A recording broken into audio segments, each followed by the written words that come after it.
What is going on, guys? Welcome back to the channel. Hopefully you're having a good day.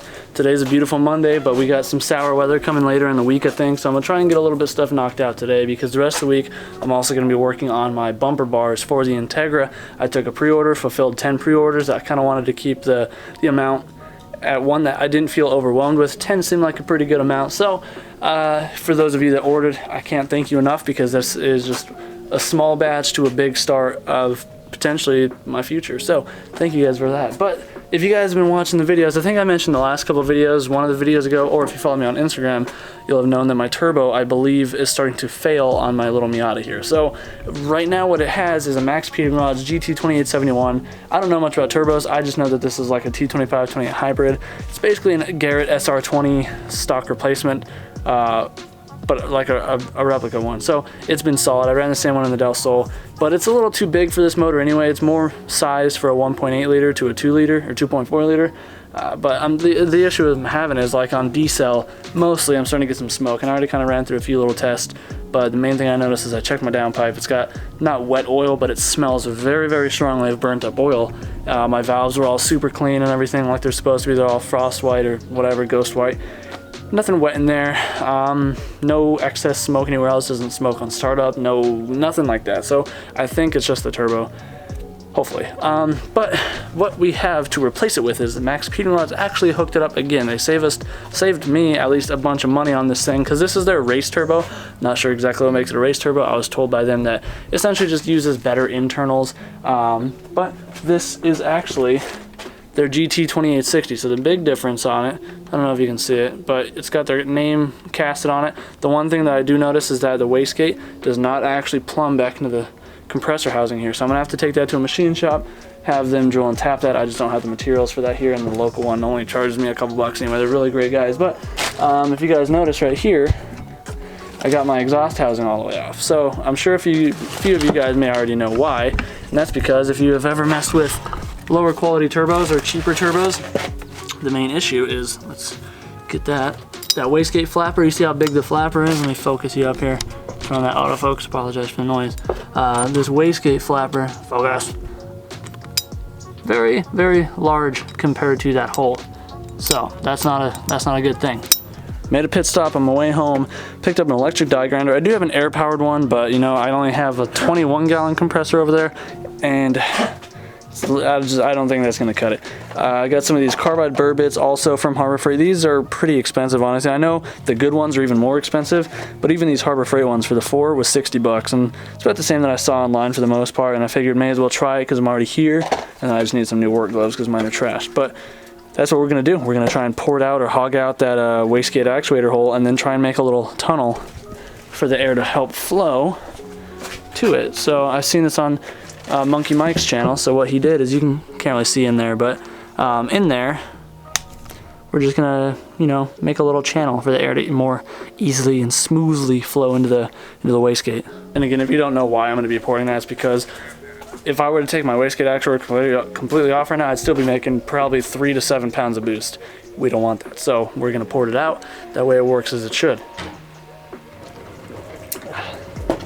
But I also want to give a quick shout out to these guys who have hooked it up for another video.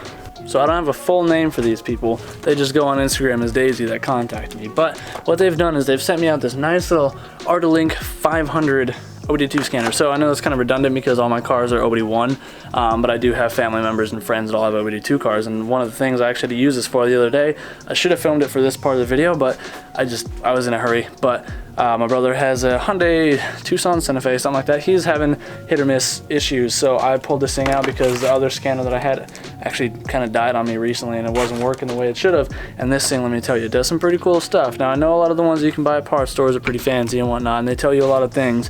But this thing literally tells you all the live data, from O2 sensors to MAF readings to IATs to coolant temps to anything basically that the ECU is seeing. This thing's going to show you. It's got a super nice, easy to read display, and my favorite part about it is that little thing, the piece that actually plugs into your car. It's got a freaking flashlight on it. So how cool is that? Just hit the little button. You don't have to flip around and fumble around trying to figure out which way it's supposed to go. It's easy as that. But if you guys want a deal on this thing, they actually just told me that they're going to be having a sale on Amazon here soon. So hit the link in the description and go get yourself one if you have an OBD2 car. Yeah, you won't be disappointed. You know, I do gotta say, this turbo does look a lot nicer. Hopefully it holds up a little bit longer than this other one did, because the other one lasted me 7 or 8 months. I really like the compressor wheel though. I don't know why they colored it. Maybe it's a different type of material, but we'll find out just how good this is. So if you guys want one for yourself, you need anything from Max Peeling Rods, make sure to hit my link in the description and get yourself some off with a discount of actually ChrisSadowski. It'll get yourself 15% off of anything. So I also want to give a really big thank you to everybody that has actually purchased one of my DA bars so far. If you guys don't already know, if you don't follow me on Instagram, which you should by now, I got almost 20,000 of you guys on here. I got 5,400 of you guys over there. But yeah, I haven't posted on here yet, and I'm sorry. The Instagram is where I post the majority of my stuff to keep up with the behind the scenes stuff. Also on my Patreon, if you guys aren't subscribed to that, please do so. 10 bucks a month, you get a bunch of behind the scenes stuff. It helps me out, helps me to continue doing this type of stuff, seeing as YouTube and my side work and my welding stuff is my full-time gig nowadays. So, but yes, I started making factory replacement bumper bars for the Integra. Took a pre-order in with material deposits and stuff. You guys came through. If you guys would like to get yourself a stock DA replacement bar, I'll make a video on them when I'm starting to make them, you know, kind of for everybody that's bought one so they can kind of see the process, and for you guys to see them. But yeah, I will be doing another batch after they are done, and then after this customer car that's coming in, I think tomorrow, Tuesday? Yeah, today's Monday. So after the guy, I fix his car and stuff. But yeah, nonetheless, let's get this thing poured out. But again, if you guys want one, be sure to keep on the lookout, because I will have a second pre-order batch available soon. So I've never done this before, but I know it's not rocket science. All we're doing is we're taking the die grinder, we're throwing one of these bits on it, and we're just gonna widen this out. So I don't know exactly how much we need to go. I just know that I want to try and get it to match as close as I can to the size of the flapper. And you know, we got our vise here, we got a will to learn, so we're gonna try our best shot at it. Box this thing, hopefully it freaking works. I read mixed reviews on this thing. I've never actually used this one, to be honest. I've used air ones before, but not the electric one. But I bought the 1-year warranty, so you know, that's on them. They give me a crappy one, get another. If I get 2 crappy ones, they still give me another. So on, so freaking forth. So, well, I don't know which one to go with, so I'm gonna start with probably the most round one and not the long boys. So we can set these ones. Wow, these are actually kind of sharp. Okay, well I think that should work, because that was really actually hard to get in there. They're both 1/4-inch shanks, chuck, whatever you want to call it, but I don't know how tight this needs to be, where we're gonna snug it up nice and good like. Okay, number one thing, especially when working with this type of stuff, get your safety glasses. Number 2, just because my eyes, yeah, these are I think tinted, but they look like safety glasses, so they should work. And I like to wear earmuffs. Let's go.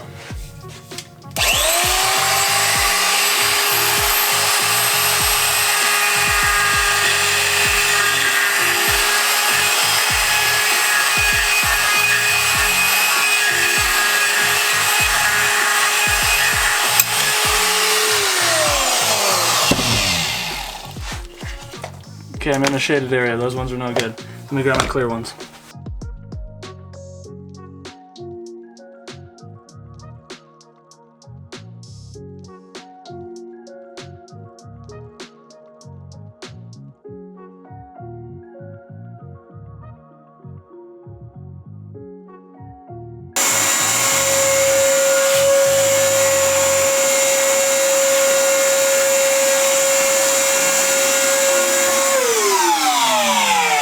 That actually works pretty damn well, honestly. I've only been at this for, I don't know, 5-10 minutes. I only kept that clip a couple minutes long so I could speed it up a little bit. And I'm already, honestly, almost done. Like, I'm not gonna go super crazy with it, because I barely did my other turbo and it helped tremendously. So I'm gonna just, you know, go a little bit wider, and I'll show you guys when I'm done. Like, this thing's moving along pretty dang fast.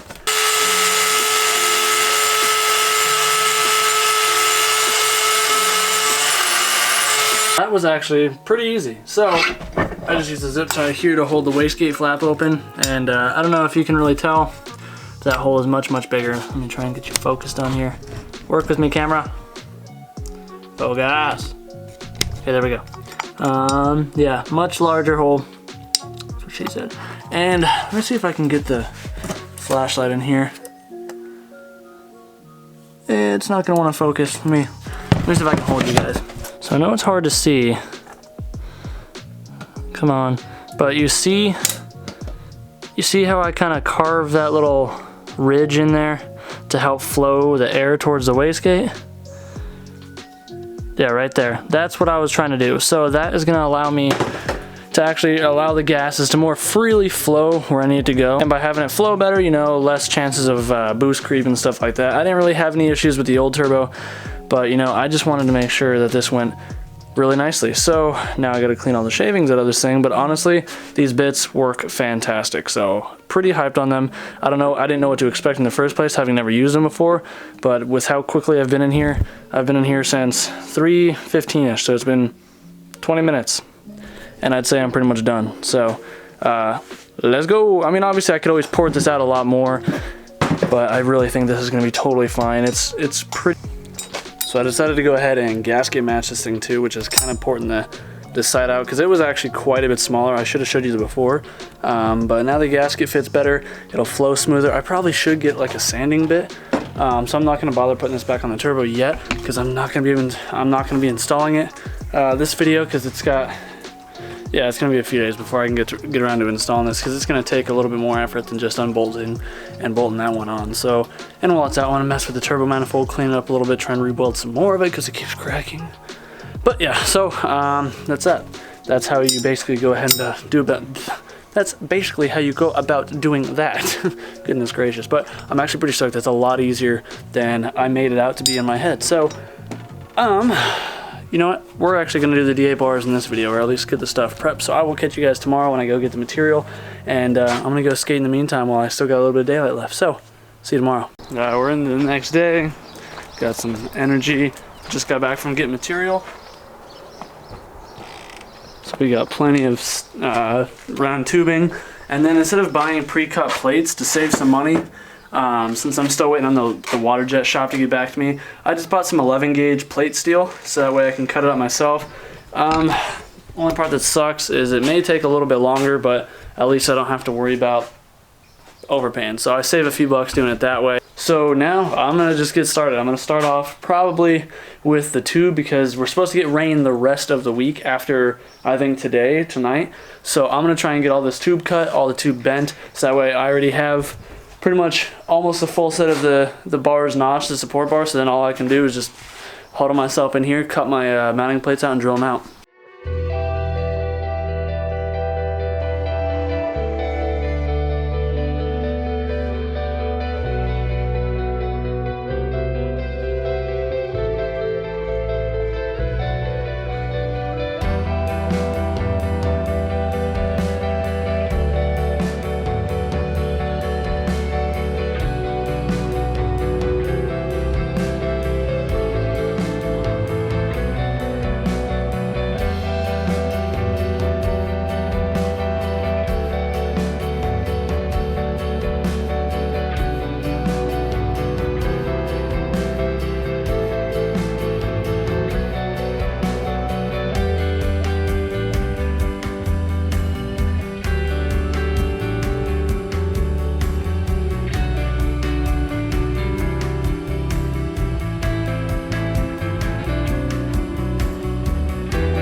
So this has turned into the next day.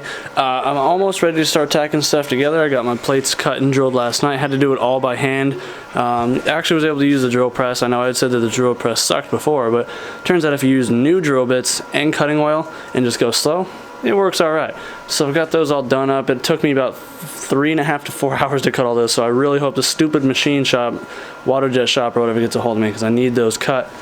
And at the moment I'm working on marking my tubes out to notch, and once these tubes are all notched up, that I can go ahead, start tacking everything together and start production welding.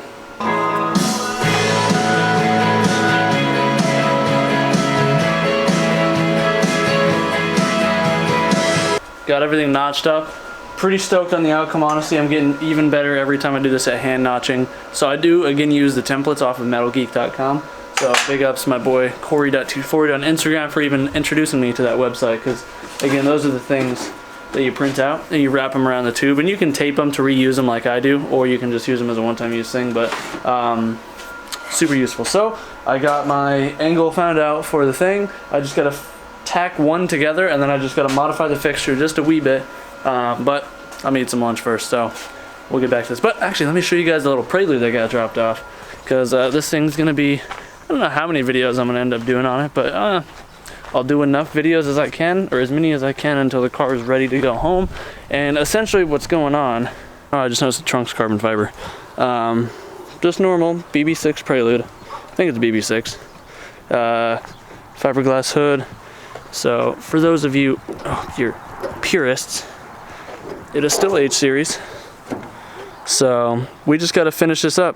He took it to a shop. He's local to California. I'm not sure what part, but he was saying how the only shop in his area is a shop called Powerhouse or something like that. And they charged him a couple $1,000s, didn't do anything except make him this really ugly up pipe that's not even back purged for the price that he paid for it, and very poor welds. And then, yeah, I think they were able to piece this intake pipe together. Other than that, they didn't do anything. It sat for months. So he's tired of waiting, tired of shelling out money for no progress, so he brought it to me. But what we're going to be doing is, he said it cranks, everything on that end is good. Just got to finish plumbing all the little things up, fix all the odds and ends. I'm going to make him new catch can lines. We got to fab up the intercooler setup. I'm going to make him a bumper bar so we can mount the intercooler, which is that big old thick boy right there. Try and make him an exhaust, because the exhaust is on the car, he said, so it's somewhere back there. And I just got to find a way to route it from the turbo here down and under, but nothing crazy. So, but the guy is definitely pretty cool. So he's a really nice kid. He's actually a buddy of DJ's. But yeah, you can see it's got like, not slicks, but it's got the R888Rs up front, you know. He's about his business. And then we got to finish cleaning up some of the stuff in here. He has some gauges that need to be wired in. And then all in all, seems like a pretty straightforward build. He's got some parts back there. Got to swap some injectors and stuff, but yeah, should be relatively simple. It's still kind of like the same thing I had with that CRV, where it's kind of like, here's a bin of parts, figure it out. But I mean, this one's at least pretty much put together. I'm just kind of doing all the odds and ends. Back from making some lunch, so I'm gonna go ahead and tack some legs onto this one real quick, and then I'm gonna double check the fitment on my car, and if that's all good, then I'm gonna bolt this thing back up, and then I'm gonna just modify the fixture just to add something here to stop the bar from wanting to rotate down, because it needs to stay right about where it is on this like 0 degree plane. So because it has to like tuck above the turn signal in the molding. So that's what I'm gonna do.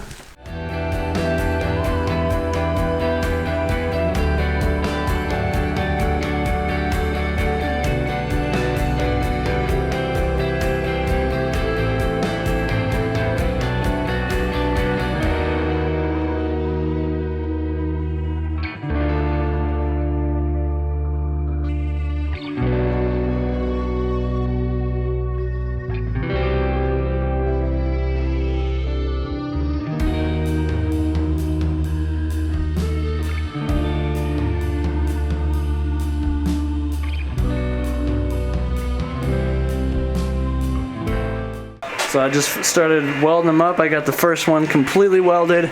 Got all of those tacked together. I actually ran into an issue though with my fixture, but I was able to get it sorted out, so these are all good now. And at the moment, just to kill some time, we're in here live streaming this Lazy Man Garage.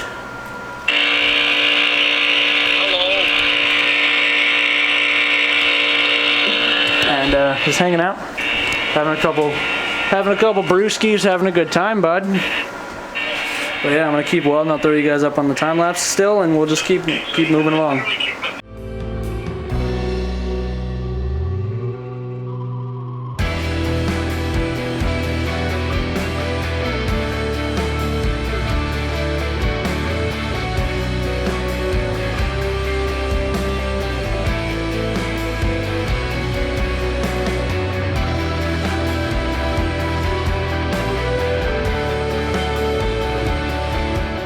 Got the final one welded up. Here's the other 9, so all of them welded up pretty darn nice. Yeah, so only thing I could call this good, but because I really want everybody to have the same chance for the best fitment possible. Some people's bumpers may not need that little top plate like I made on mine, the one that went right there, but I want to give everybody the option, so I am going to try and add it. So I do have the material. I did pick up material right here, this tall sheet on the left here. It's just like some, I want to say 16 gauge, and it's 4 foot by 1 foot, so I just need 2.5. I think the section I made on mine was 2.5 tall, 1 foot wide, so I can make a bunch of them out of that. Only tricky part now is just trying to, I'm gonna literally have to test fit each one of these on my car and attach a plate to it. So I'm gonna go double check my measurements, and then yeah, that's the only way I can think of doing this right now. It's either that or try and add something else onto this fixture using my bumper bar to make it to where I can like match the mounting plate or whatever. My plate drilled on this one. I did 3 of the riv nuts or riv studs or whatever. Only issue is I don't have enough to do 3 on each one, and realistically you only need the center one to help hold the bumper up, like I said. So I think what I'm gonna do is I already got all the other plates cut and ready to be drilled, all dimpled or whatever. So I think I'm gonna just go ahead and move on with the single hole, because like I said, I just don't have enough. This is all I have. I need like a lot. I think I need 60 of them, and there's only probably 25 or so in that bag. So yeah, just a single one, and then I'm gonna just do 3 dimple dies on each plate, and that'll just kind of make it look the part. And then it doesn't need to be welded fully across, so I think just for the lulls I'm just gonna TIG it just a little bit, and that gives me a little bit of practice with the TIG anyway. Obviously, all practice is good practice, and that's how we'll do this plate, because right now, it kind of just rattles in the center, and obviously with the 2-tacks, you can kind of adjust where you need it, but whatever, it'll be fine.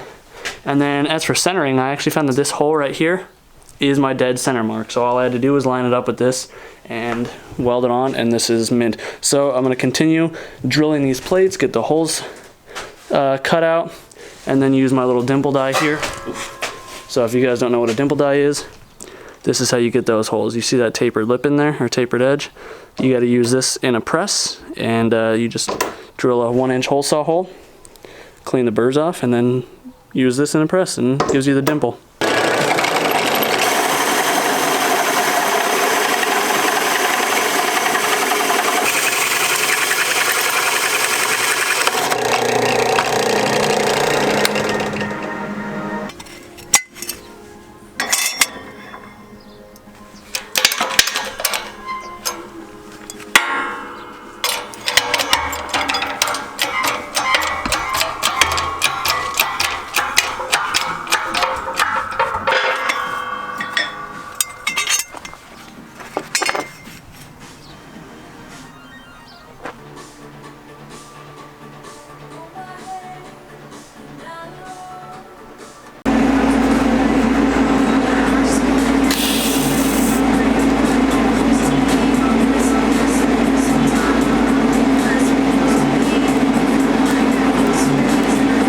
Finally done. Wow, I'm exhausted, not gonna lie.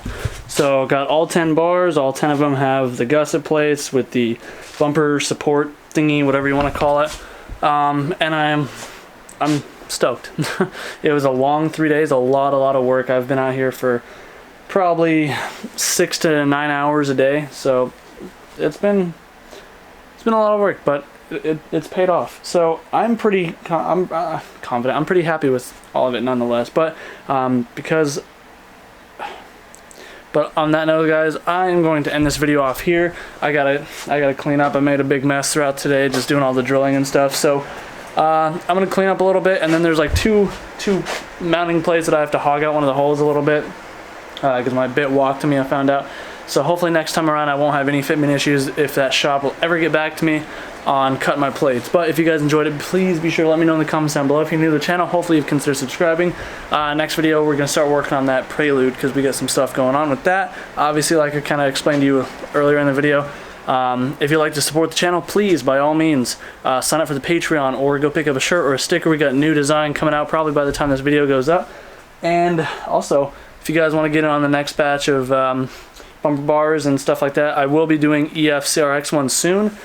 Just at the moment I'm a little busy, but yeah, be sure to follow me on Instagram to find out when I'm making another batch of those. So anyways, guys, do what you love, forget about the rest. I'll see you in the next one. Peace out.